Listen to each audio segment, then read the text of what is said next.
सदियां निकल जाती हैं ऐसा गीत बनने में। 100 साल बाद भी शंकर जैक्सन साहब, रफ़ी साहब का ये गीत टॉप पर रहा। कौन सा गीत था, क्या ये किस्सा था, आज इस पर बात करेंगे। दोस्तों, चैनल पर नए तो चैनल को सब्सक्राइब कर लीजिएगा, बेल आइकन भी प्रेस कर लीजिएगा ताकि नोटिफिकेशन आप तक पहुंचते रहे। नमस्कार, मैं महेश कोहली, बॉलीवुड संगीत के सफर से। दोस्तों, ये एक ऐसा गीत है, वाकई इस गीत का आज तक कोई सानी नहीं है, ऐसा कोई गीत दूसरा बना ही नहीं है। आपको जब मैं इस गीत के बारे में बताऊंगा, आप भी कहेंगे बिल्कुल सच ये बात है। जहां दोस्तों, बड़ी दिलचस्प है इस गीत के बनने की कहानी। ये एक बहुत बड़ी फिल्म का गाना था और ये फिल्म साउथ वालों की थी। साउथ वालों को काफ़ी दबदबा रहा है नॉर्थ की फिल्म इंडस्ट्री में भी। तो साउथ वालों की ये फिल्म थी। शंकर जैक्सन, हसरत जयपुरी, ये सब मद्रास गए हुए थे इस फिल्म के संगीत के सिलसिले में। तो इस फिल्म के संगीत के जब सिचुएशन समझाई गई एक गीत की, हसरत जयपुरी साहब को शंकर जैक्सन साहब भी वहीं मौजूद थे। सिचुएशन कुछ ऐसी समझाई गई, हसरत जयपुरी को कहा गया आपको ऐसी सिचुएशन पे एक गीत लिखना है।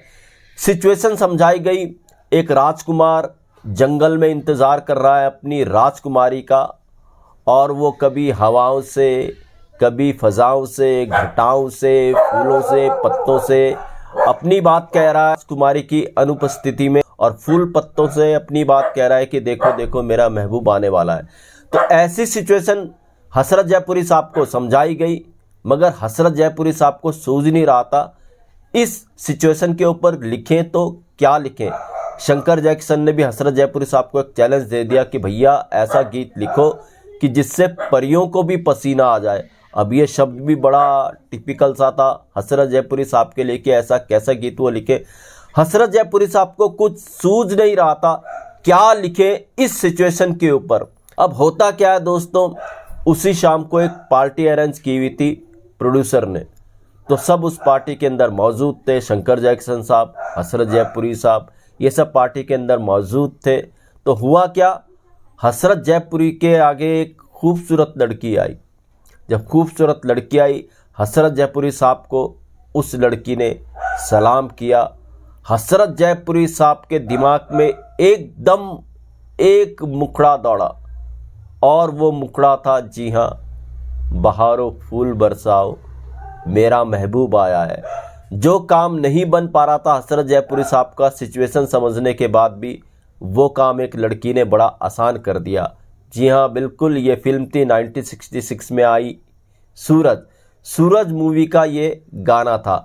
बहारों फूल। तो हसरत जयपुरी साहब ने मुखड़े के बाद फिर इसके अंतरे कंप्लीट किए, इस गाने की धुन बनाई गई, और जब मुंबई आए शंकर जैक्सन साहब, हसरत जयपुरी साहब, फिर ये गाना रफ़ी साहब की आवाज़ में रिकॉर्ड किया गया।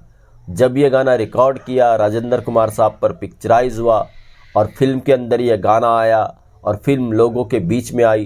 तो इस गाने ने कमाल धमाल मचा कर रख दिया। मगर सूरज का यही अकेला गाना ही नहीं था जो कमाल धमाल मचा रहा था, एक गाना दूसरा था, उसके बिना सूरज फिल्म की बात आगे नहीं बढ़ सकती। जी हाँ, ये गाना था, शारदा जी ने गाया था, तितली उड़ी उड़ के चली। तितली उड़ी उड़ के चली और बहारों फूल बरसाओ, ये एक ही रैंकिंग में आ रहे थे। जब फिल्म फेयर अवार्ड देने की बारी आई 1967 में, 1966 में सूरज आई थी, तो 1967 में जब फिल्म फेयर अवार्ड देने की बारी आई, तो उस दौर में होता क्या था दोस्तों, जो फिल्म फेयर अवार्ड दिए जाते थे वो सिर्फ बेस्ट प्लेबैक सिंगर के लिए दिए जाते थे। फिल्म फेयर अवार्ड डिवाइड नहीं था मेल और फीमेल प्लेबैक सिंगिंग के लिए। अब हुआ क्या दोस्तों, सूरज के दोनों गाने धूम मचा रहे थे, बहारों फूल बरसाओ और तितली उड़ी उड़ के चली। ये दो गाने धूम मचा रहे थे और दोनों एक ही रैंकिंग पे आ गए, दोनों को एक ही नंबर मिले। जो फिल्म फेयर अवार्ड की जूरी थी, दोनों ने जब नंबर दिए फिल्म फेयर अवार्ड देने के लिए, दोनों गानों की पॉपुलैरिटी एक जैसी थी, तो दोनों को एक जैसे नंबर मिले। अब फिल्म फेयर अवार्ड दे तो किसको दें, शारदा जी को दें या रफ़ी साहब को दें? देना तो एक को था, क्योंकि मेल फीमेल में फिल्म फेयर अवार्ड डिवाइड नहीं था 1966 तक, 1967 तक। तो फिल्म फेयर अवार्ड की जो जूरी थी उन्होंने फैसला लिया सीनियरिटी को देखते हुए रफ़ी साहब को फिल्म फेयर अवार्ड दिया जाए बेस्ट प्लेबैक सिंगर के लिए, और शारदा जी को स्पेशल अवार्ड से नवाजा जाए। तो इस तरीके से फिर फिल्म फेयर अवार्ड को दिया गया 1967 में।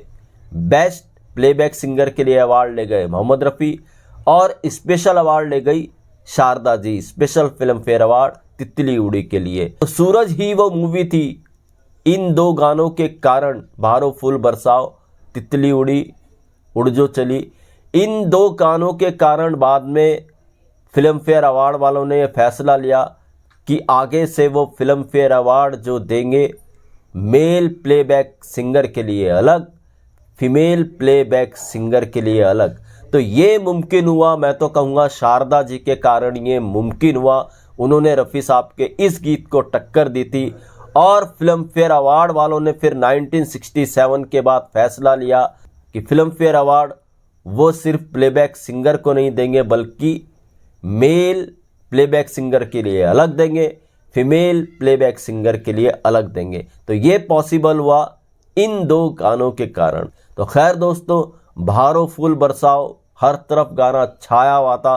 अब देखिए 100 साल बाद, जी हाँ, इंडियन फिल्म इंडस्ट्री के जब 100 साल पूरे हुए 2013 में, आई थिंक 2013 में ही हुए होंगे, तो 2013 में एक पोल कराया गया कि 100 साल के अंदर कौन सा गाना टॉप पर रहा, कौन सा गाना ज़्यादा सुना जाता है। जी हाँ, जब ये पोलिंग हुई तो सबसे टॉप पर जो गाना रहा पोलिंग में पाया गया वो गाना था बहारो फूल बरसाओ।